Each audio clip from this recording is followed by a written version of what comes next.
Uh-oh.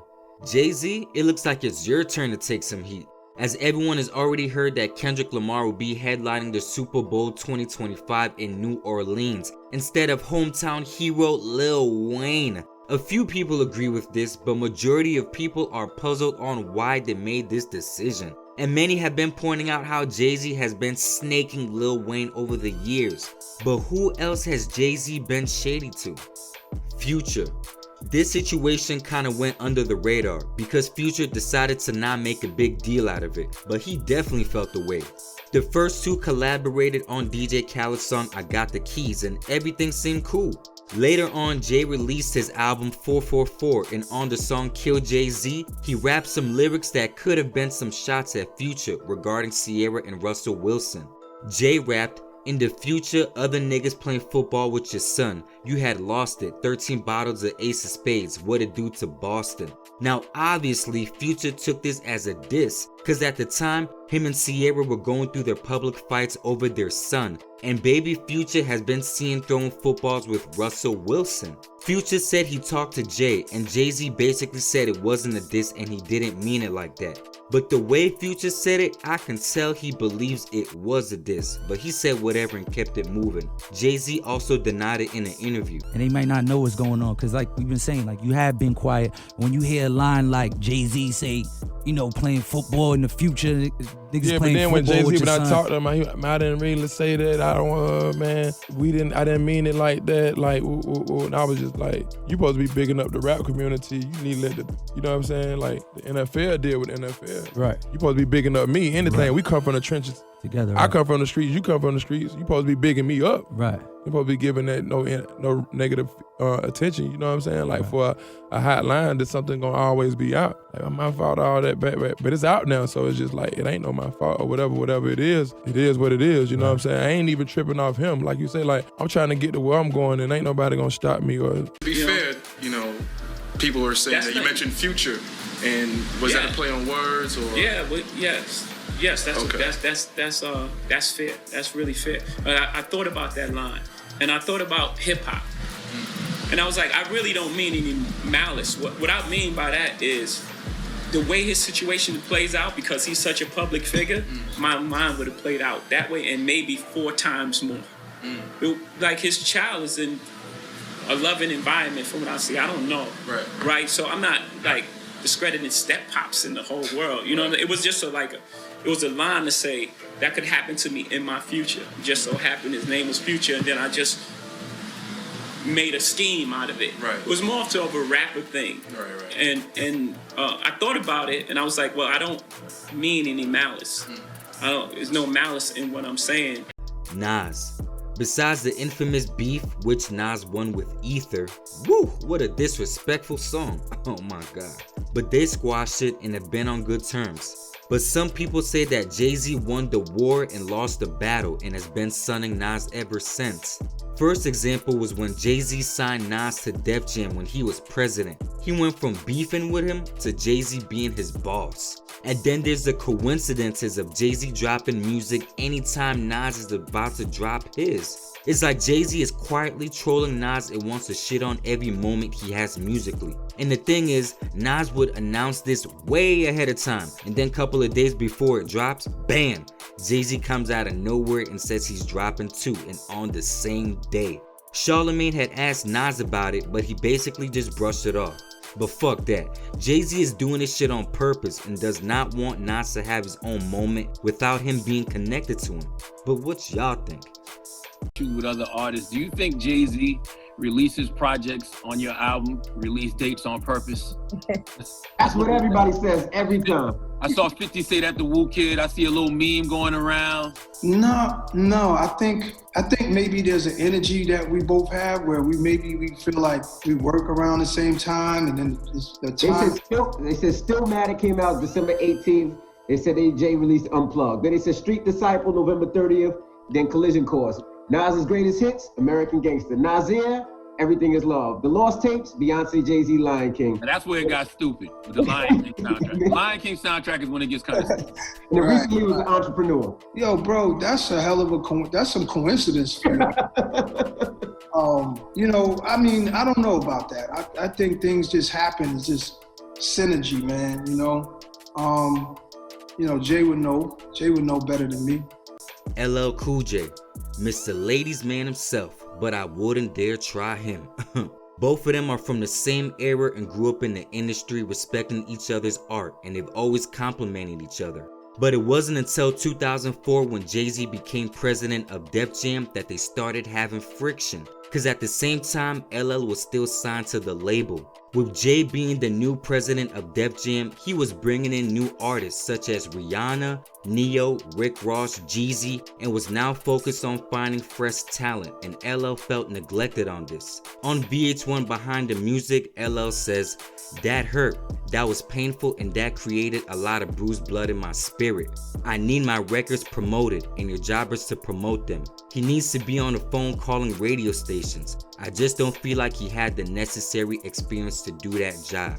Even 50 Cent had to step in to help. 50 Cent says he feels that they're not prioritizing him. He's been there from the start. I talked to him and I talked to Jay. I'm the liaison between them for that project to keep that functioning.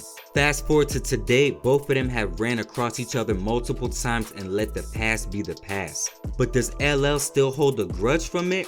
On an interview when asked to name Def Jam's Mount Rushmore, he didn't even name JayZ. Is he still hurt or is he speaking facts, y'all? 50 Cent. Woo! Now where do we start with this one? But I'm gonna make this as brief as possible.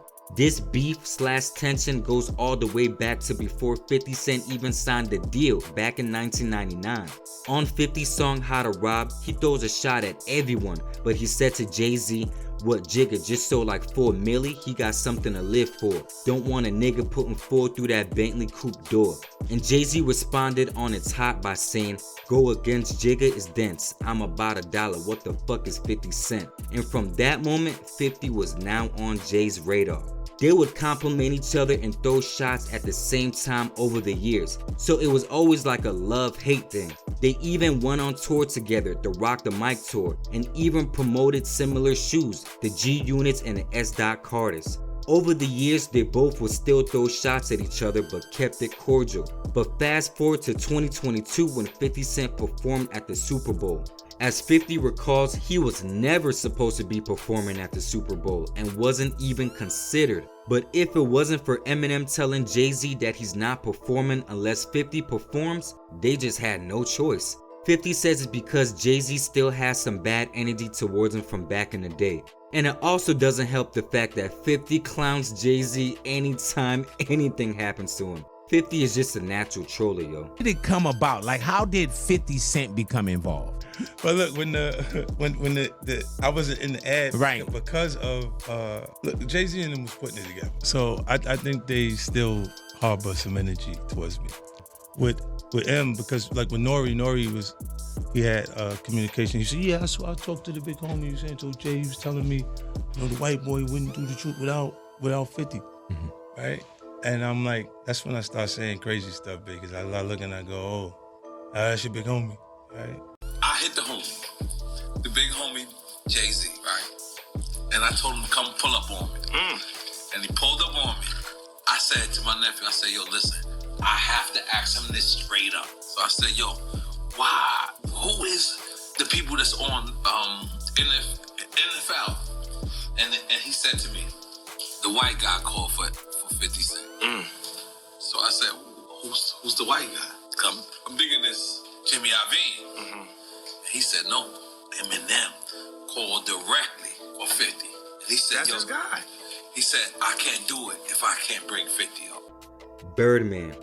Basically, Birdman and Lil Wayne are tied together, but they both have their own separate issues with JayZ. With Lil Wayne, there's been plenty of back and forth, but they've been very cordial and have done songs with each other and even been seen with each other. With Birdman, I'm surprised that him and JayZ don't even have one photo together. I mean, that could mean absolutely nothing, but I find it really odd, especially because they're in the same circle and they're like the bosses of the game, the top CEOs. Just very interesting. But this really started off when Birdman was asked what he thought about JayZ being the hottest rapper on a list, and he said that he wasn't the hottest rapper, Wayne was, and that Wayne has more money.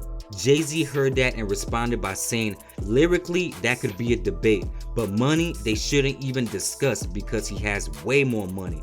JayZ even dissed Baby on a song Him with Kanye. JayZ raps, I'm like really half a billy nigga, really? You got baby money. Keep it real with niggas, niggas ain't got my lady money.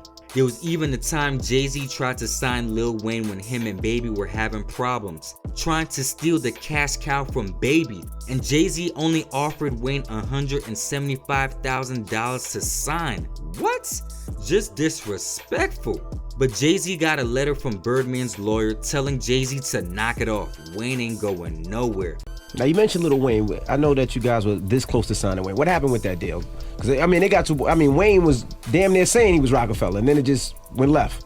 The truth is, it's the first time I ever told this truth. The truth is, after I had a meeting with Wayne, I had a relationship with Baby, so I felt it was only right to call him. I called him out of respect, like, yo, I was talking to Wayne, just letting you know, boom, boom, boom. So after that, I think we received a letter at our office for like torturous interference from a lawyer, and I was like, whoa. Was it sports? They do that? It was like, whoa. And it just all went from there, but Fast forward to today's date when Kendrick Lamar was picked to perform in their hometown of New Orleans instead of Wayne. Birdman replied to JayZ saying, hating shit for real. These niggas pussy. Nicki, Minaj, Drake, Lil Wayne, I'ma make these niggas respect us on Gladys. And that's where we are now with these two. I'ma have to do separate videos with JayZ versus Lil Wayne and Birdman versus 50 Cent, cause I skipped over a lot of information to keep the video short. But JayZ is a spin master. He'll diss you and then be like, I'm sorry you felt that way. It wasn't a diss. And clearly the shit was a diss. But y'all let me know, man, were these coincidences or was JayZ just being shady straight up? Yeah. Thanks for watching the video. Hit the like button. I'll catch you guys on the next one.